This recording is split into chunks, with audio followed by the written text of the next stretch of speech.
చూస్తే నీలిమా నిన్న వైసీపీ 4వ జాబితాను విడుదల చేసింది. దీంట్లో ఒక ఆల్రెడీ విడుదల చేసిన జాబితా నుంచి ఒక ఎంపీ ఒక అసెంబ్లీ స్థానాన్ని మార్చినట్లుగా కూడా కనిపిస్తుంది. మొత్తంగా 5 సిట్టింగ్లకు అవుట్ అన్న పరిస్థితులు కూడా కనిపిస్తున్నాయి. నిన్న 4వ జాబితా అయితే విడుదలైన పరిస్థితులు చూద్దాం. వైసీపీ 4వ జాబితా నిన్న రాత్రి విడుదలైంది. 8 అసెంబ్లీ ఒక లోక్సభ ఇన్ఛార్జిని మార్చారు. వీరిలో హోంమంత్రి తానేటి వనితను కొవ్వూరు నుంచి గోపాలపురం స్థానానికి బదిలీ చేశారు. గోపాలపురం ఎమ్మెల్యే తలారి వెంకట్రావును కొవ్వూరు ఇన్ఛార్జిగా నియమించారు. ఉప ముఖ్యమంత్రి గంగాధర నెల్లూరు ఎమ్మెల్యే కె నారాయణస్వామిని చిత్తూరు లోక్సభకు పోటీ చేయించనున్నారు. అక్కడి ఎంపీ రెడ్డప్పను గంగాధర నెల్లూరు ఇన్ఛార్జిగా నియమించారు.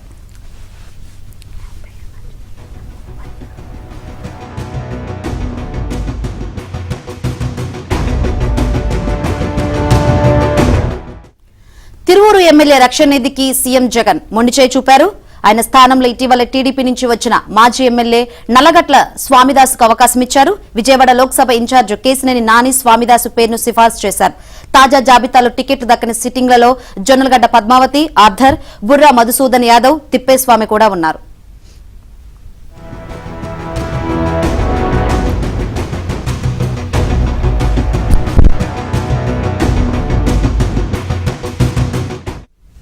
దళితులంటే ప్రభుత్వానికి చులకన అంటూ వ్యాఖ్యలు చేసిన సింగనమల ఎమ్మెల్యే జొన్నలగడ్డ పద్మావతిని పక్కన పెట్టారు. ఆమె స్థానంలో ఎం వీరాంజనేయులను ఇన్ఛార్జిగా ప్రకటించారు. నందికొట్కూరులో సిట్టింగ్ ఎమ్మెల్యే ఆర్థర్ ను మార్చాలని sports authority of Andhra Pradesh chairman Byreddy Siddharth Reddy పట్టుబట్టడంతో జగన్ అంగీకరించారు. ఆయన స్థానంలో డాక్టర్ దారా సుధీర్ ను నియమించారు. తిప్పేస్వామికి మడకసిర టికెట్ ఇవ్వాలని ఆయన అనుచరులు ఇటీవల వెలగపూడి సచివాలయం వద్ద ప్రభుత్వ సలహాదారు సజ్జల రామకృష్ణారెడ్డిని ఘేరావ్ చేశారు. దీంతో ఆయన పైన వేటుపడింది. ఆయన స్థానంలో జక్కప్ప పేరును ప్రకటించారు. కనిగిరి ఎమ్మెల్యే బుర్రా మధుసూదన్ యాదవ్ కు కూడా టికెట్ ఇవ్వలేదు. ఆయన బదులు నారాయణ యాదవ్ కు అవకాశం ఇచ్చారు. మొత్తంగా 4 ఎస్సీ ఎమ్మెల్యేలను, ఒక బీసీ ఎమ్మెల్యేలను తప్పించారు.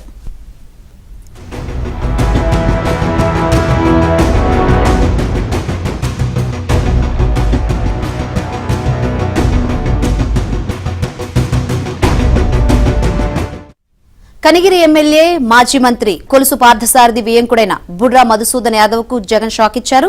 నిన్న సాయంత్రం ఆయన తాడేపల్లికి పిలిచి నెల్లూరు లోక్సభ పరిధిలో ఉన్న కందుకూరు నుంచి బరిలోకి దిగాలని సూచించారు. ఇందుకు బుర్రా సెసేమేరా అన్నారు. ఇప్పటి వరకు కనిగిరి నీదేనని చెప్పి జగన్ మాట మార్చడంతో తీవ్ర అసంతృప్తితో బయటకు వచ్చేశారు. మాజీ మంత్రి బాలినేని శ్రీనివాసరెడ్డి సిఫారసుతోనే బుర్రాను తప్పించి హనుమంతునిపాడు జడ్పీటీసీ సభ్యుడు దద్దాల నారాయణ యాదవ్ కు జగన్ అవకాశం ఇచ్చినట్లు భావిస్తున్నారు.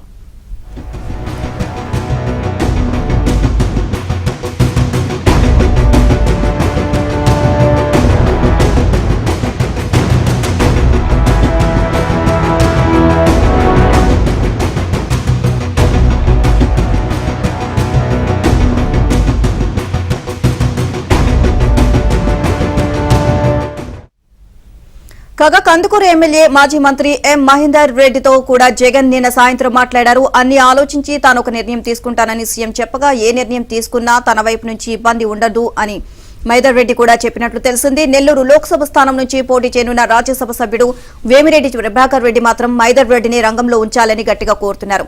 బాలినేని కూడా కందుకూరులో ఆయనే గట్టి అభ్యర్థి అవుతారని చెప్పినట్లు తెలిసింది.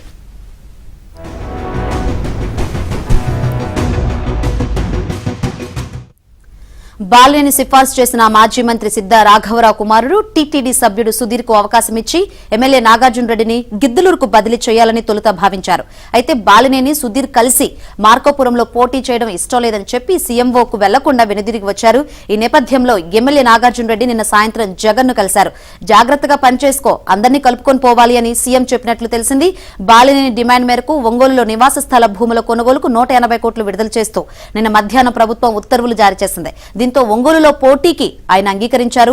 ఒంగోలు ఎంపీ, గిద్దలూరు, కందుకూరు అభ్యర్థులపై ఇవాళ తుది నిర్ణయం తీసుకోవచ్చని తెలుస్తోంది.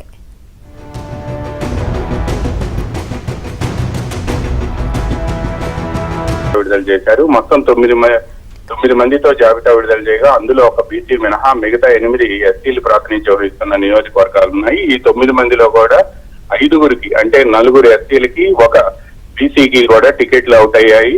అయితే ఈ అభ్యర్థులందరూ కూడా నియోజకవర్గాల్లో టికెట్లు ఇవ్వకపోవడంతో వీళ్ళంతా కూడా తీవ్ర అసంతృప్తికి గురవుతున్నారు. తమ బదులు వేరే వాళ్ళని తీసుకురావడం, పైగా తమ ప్రత్యర్థి వర్గంలో ఉన్న వాళ్ళని తీసుకొచ్చి తమ స్థానంలో టికెట్ ఇవ్వడం పట్ల వాళ్ళు తీవ్ర అసంతృప్తి వ్యక్తం చేస్తున్నారు. ప్రస్తుతం వీళ్ళు ఇన్ఛార్జీలని పేర్లు చెప్పినప్పటికీ కూడా వీళ్లే కాబోయే అభ్యర్థులు అనేది మంత్రి బొత్స సత్యనారాయణ స్పష్టంగా చెప్పేశారు.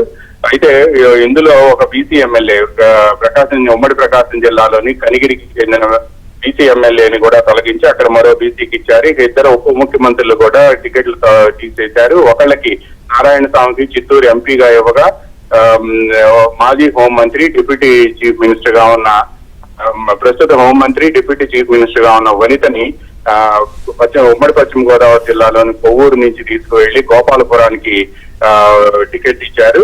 అయితే గోపాలపురం ఎమ్మెల్యేకి తీసుకొచ్చి కొవ్వూరులో టికెట్ ఇచ్చారు. వీళ్ళిద్దరిని కూడా పరస్పర బదిలీలాగా జరిగింది.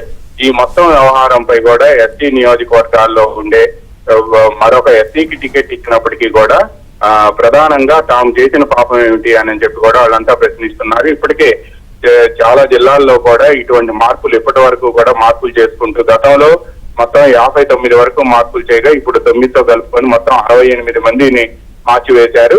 ఈ 68 మందిలో కూడా అనేక మందికి దాదాపుగా ఇప్పటి వరకు కూడా 37 మందికి టికెట్లు నిరాకరించారు. మిగతా వాళ్ళందరినీ కూడా నియోజకవర్గాలు మార్చారు. ఇప్పటి వరకు కూడా 3 ఎంపీలకు టికెట్లు నిరాకరించారు. అయితే అటు ఎంపీలకి ఇటు ఎమ్మెల్యేలకి కూడా టికెట్లు నిరాకరించడం, పైగా మరికొంతమందిని ఒక నియోజకవర్గం నుంచి ఇంకో నియోజకవర్గానికి బదిలీ చేయడం, ఒక జిల్లా నుంచి ఇంకో జిల్లాకు పంపించడం. ఫర్ ఎగ్జాంపుల్ గుంటూరు జిల్లా వేమూరు నుంచి ప్రకాశం జిల్లా సంతనూతలపాడికి ప్రస్తుత మంత్రి సాంఘిక సంక్షేమ శాఖ మంత్రి మేరుగు నాగార్జున పంపారు. అక్కడున్న వాళ్ళని తీసుకొచ్చి అక్కడున్న సుధాకర్ బాబుకి టికెట్ నిరాకరించారు.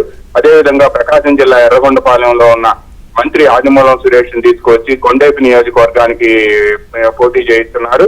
ఇప్పుడు ప్రస్తుతం గత రాత్రి విడుదల చేసిన తాజా జాబితాలో కూడా ప్రస్తుత హోంమంత్రి డిప్యూటీ చీఫ్ మినిస్టర్ గా ఉన్న ఉమ్మడి పశ్చిమ గోదావరి జిల్లాలోని కొవ్వూరుకు చెందిన తానేటి వనితను తీసుకువెళ్లి గోపాలపురం నియోజకవర్గానికి బదిలీ చేశారు. గోపాలపురంలో ఉన్న ఎమ్మెల్యేని తీసుకువచ్చి పశ్చిమ గోదావరి జిల్లా కొవ్వూరుకి బదిలీ చేశారు.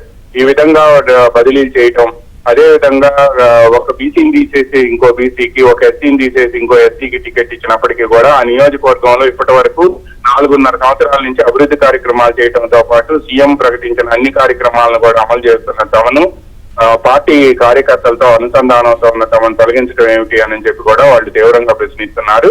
మొత్తానికి ఈ జాబితా విడుదల అంతా కూడా మరో జాబితా కూడా ఉంటుంది అని చెప్పి కూడా గత రాత్రి మంత్రి బొత్స ప్రకటించారు. ఈ విధంగా వరుస జాబితాల విడుదలతో రోజు రోజుకి కూడా వైఎస్ఆర్ కాంగ్రెస్ పార్టీలో అసంతృప్తులు పెరుగుతూ ఉన్నాయి. Thank you Ramarao.